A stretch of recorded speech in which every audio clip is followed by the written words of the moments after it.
What's going on, everybody? RJ Ochoa here from SB Nation's bloggingtheboys.com. Hope all is well wherever you are. Hope you're happy, safe, healthy. And I know that it has been a minute since we have sat down for one of our lovely chats. It is Tuesday. I was going to say Monday. It is Tuesday, February 10th, 2026. It's 2 days after Super Bowl 60. I hope you enjoyed it, however you watched it, whoever you watched it with, whatever you ate. I hope all your squares or your numbers or your props or whatever you had going on, I hope it all worked out. And I hope it all hit in your favor, and I hope that you're feeling fantastic because now all 32 teams are officially in off-season mode. We should say officially here on the Blog on the Boys YouTube channel, a tip of the cap, but congratulations to DeMarcus Lawrence. Dude called his shot, walked the walk, very impressed, love it, so happy for D-Law. And yeah, and my voice sounds pretty hoarse in case that isn't obvious because I was at the Super Bowl, not because I was cheering, but because I was busy all week long. I know that we had an absence of videos here on the Blog on the Boys YouTube channel, the way we structured things at SB Nation throughout the week, all the interviews that I did. I believe there were 16 were on the SB Nation NFL YouTube channel. I will put a link in the description down below to that channel, which you should subscribe to.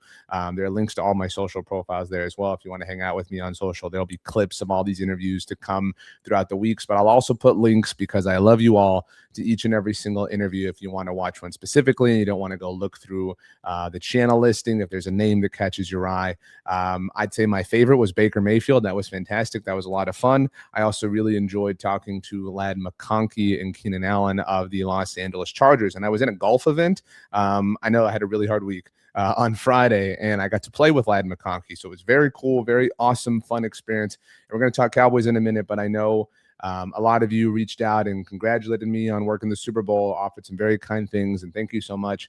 This is the Blog of the Boys YouTube channel where we talk Dallas Cowboys, but I know a lot of you have been with me throughout the course of my career, and it means a lot to just kind of hear kind words and things like that. It was I love the Super Bowl, and I've now worked it as a member of the media twice, last year and this year. And if you've been around long enough, you may recall that my dad and I went to 28-3 in Houston. We actually, back in the day, if you've been around that long, I used to live stream after all sorts of things on Periscope way back then.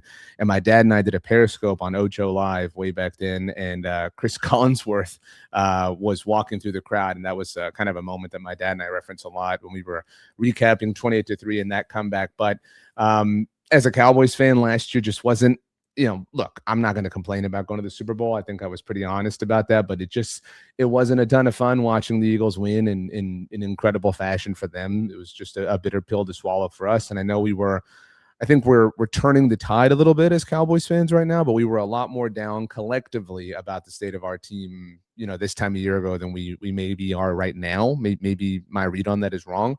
So I just had a blast. I had a very different time in terms of watching the Seahawks when a team, I think we all have teams we kind of like besides the Cowboys, like teams we're cool with or whatever. And the Seahawks are definitely in that group for me. I'd put the Bears there as well. Also really enjoyed the Colston Loveland interview that I did while in San Francisco. So it was awesome. It was amazing. It was a great week. And my apologies for not being here actively throughout the week. Back to the normal rhythm and routine in my normal command center, as you can see. But there will be clips that I share throughout social or across social media in the weeks to come from those interviews if you don't want to go watch any of the full ones. If you don't, wow, that's super offensive. But in all seriousness, thank you everyone for the kind words. It's a weird week because everything kind of goes on pause, right? Like even though you're at the center of the NFL world, the Cowboys of it all kind of feels like it's on pause. And every interview I did, I tried to get some sort of Cowboys thing out of. I talked to Bryce Young and Rico Dowdle, and so I asked Rico if he was really sick, stuff like that. I'm a big golf fan. I also cover golf, and so the WM Phoenix Open's happening. But it's all Super Bowl, all those two teams, all that's what's happening. So in a way, coming back is kind of like coming back up for air and kind of, remembering that the whole world is still going on. The Olympics are going on behind you as I'm putting this video together. And so as I kind of, I was traveling all day Monday and Tuesday, I'm doing laundry, just a billion things like that. there was this great article that came out in D Magazine. Now, I highly recommend D Magazine to everyone. I read it all the time. Cannot recommend it enough. But this article really caught my attention. So we're going to take a look at it here today. It's by David Moore, the longtime columnist for the Dallas Morning News. And so there's a lot of legitimacy to it in that respect. Title, as you can see, is The NFL Offseason Has Begun. I'll also put a link to this article down below because we're not going to just read the whole thing. But the title is The NFL Offseason Has Begun. Expect Jerry Jones and the Cowboys to finally meet the moment. Now, let's start right here. We all know better, right? We all know, we have all burned our hand on the stove. We all know better than to believe this time is going to be different for the Dallas Cowboys, right? And maybe you still feel that way. And if you do, seriously, congratulations. I admire that level of hope and optimism, and I aspire to have that level of hope and optimism. And I think that, not to get too accusatory, but I think there's a level of naivete that's involved in that. But I also think there's a level of innocence involved in that. And I think that, it's a wonderful place to be. But I'm not trying to say that I'm jaded. I think a lot of people are jaded. I think that the Cowboys have given us all legitimate reason to become jaded. It's just kind of a complicated thing. But so I understand the pushback if you read the headline, saying, no way, I don't buy this whatsoever. But the premise of the article is what really caught my attention. So you'll note that the cover image is Jerry Jones with Robert Kraft. And in case anybody didn't see this, or maybe you forgot, in the Cowboys season-ending press conference to close the 2025 season, Jerry Jones shared that his goal is to become the NFL owner with the most Super Bowls, a goal he had never previously stated publicly. I'm not saying that in a way that, I'm not trying to be like he just made this goal up, but he had never gone on the record in that sense. He never sort of put some sort of measurement out there like that, because in saying that, he, publicly noted Robert Kraft at the time that he said this had 6. And obviously that was just as the playoffs were beginning, and we had no idea then that the Patriots would be in Super Bowl 60. But the premise behind this article is that, as you can see here, it's in thanks to the New England Patriots that the Cowboys are going to be more active here. And the thanks is that the Patriots lost this Super Bowl. David Moore's premise here, I'm certainly not trying to speak for him, but is that because the Patriots lost, they did not get from 6 to 7 Super Bowls, and therefore effectively Robert Kraft did not get from 6 to 7 Super Bowls as an NFL owner. Robert Kraft has the most as an NFL owner, obviously. That leaves the door ajar for the Cowboys, or the door is less wide open than it would have been, right? It's 6 is more catchable than 7, 6, 7, and all that stuff. And so I think this is interesting coming from David Moore specifically. But the part that really kind of, I don't, again, just want to read the whole thing word for word, but this part is where I really kind of bought it or raised my eyebrows a little bit here. So over the weekend on Saturday, it was reported the Cowboys are planning to place the franchise tag on George Pickens, whatever. Maybe you think that's, in fact, let's talk about this for a second. I was in the middle of doing some interviews, and so I didn't have a chance to fully dive into this. And if I'd been home, I would have had some videos and stuff up. So again, apologies. But I think the skeptical side of Cowboys fandom is that the Cowboys leaked that, or somebody leaked that on Saturday to steal headlines from the Super Bowl that was to come on Sunday. That's the extremely skeptical side of the spectrum. The other end of the spectrum is that maybe the Cowboys, were annoyed or whatever by Micah Parsons talking publicly last week about how he was recruiting George Pickens to Green Bay. In fact, I don't think it was Micah who specifically said that publicly. I believe it was CeeDee Lamb on Kay Adams' show who said that Micah was doing that. So maybe the Cowboys just put word out to say, hey, at the very least, we're tagging George Pickens, whatever. Like all things, I think the truth is probably somewhere in between that. Exactly where it is ultimately up for time to tell. But whatever the case may be, I don't think any of us are shocked. I do think that it would be extremely disappointing for the Cowboys to place the franchise tag on George Pickens, just call it a placeholder, not get a deal done, and see him play the year out on the tag. And for what it's worth, I've seen a lot of just takes on the internet, people saying this is going to be just like CD, just like Dak, just like Micah, and that it's going to be a story that drifts into training camp. That cannot happen. Just so we're fully clear here, because I don't think that this is fully clear.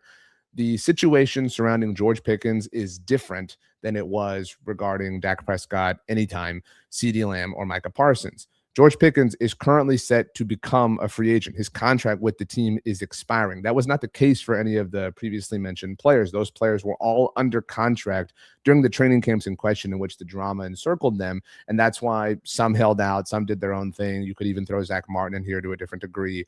And the drama of it all was able to ripple into training camp because the Cowboys would have to tag George Pickens if they did not get a long-term deal done, obviously, in time with him.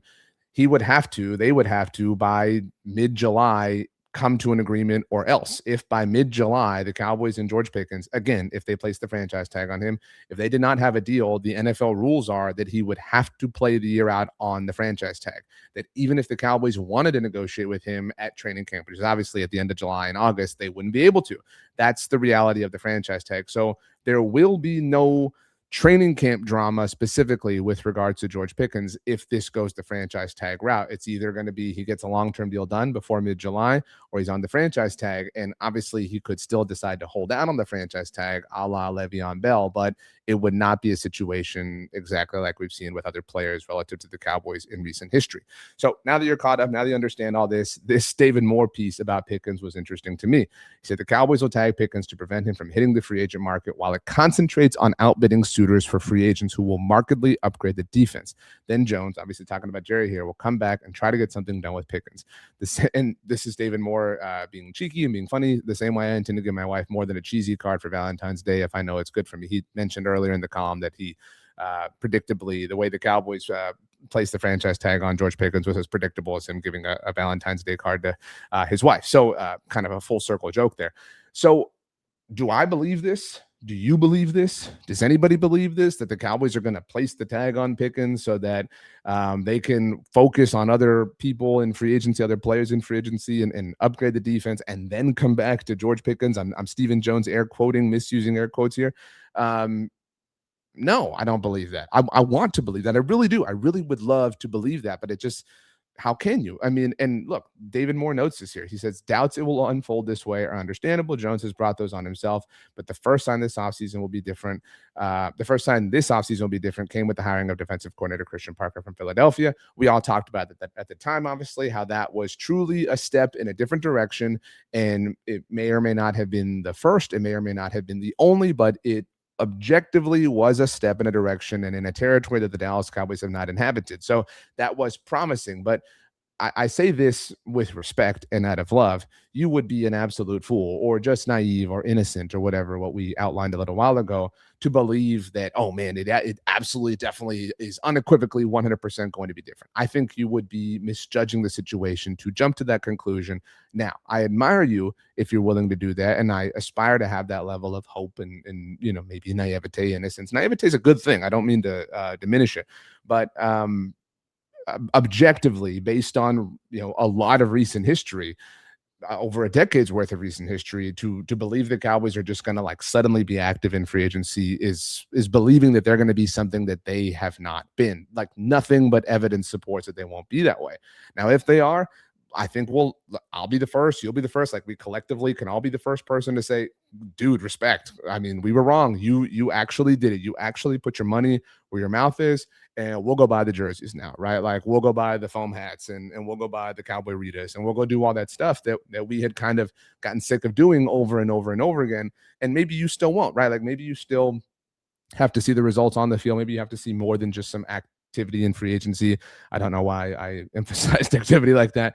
And that's understandable as well. I don't think there's any wrong way to feel in this situation, but I do think it's notable and noteworthy that David Moore wrote this and that he is, sort of, I don't want to call it reporting, but and I certainly wouldn't call it manifesting, but outlining the way that this could potentially go, because we've heard a lot of talk. The Christian Parker thing was a walk, right? They legitimately walked that walk. They said things were going to be a little bit different there, and they were very different. And so maybe this truly is a sign of things to come. I think we would all love for that to ultimately be the case.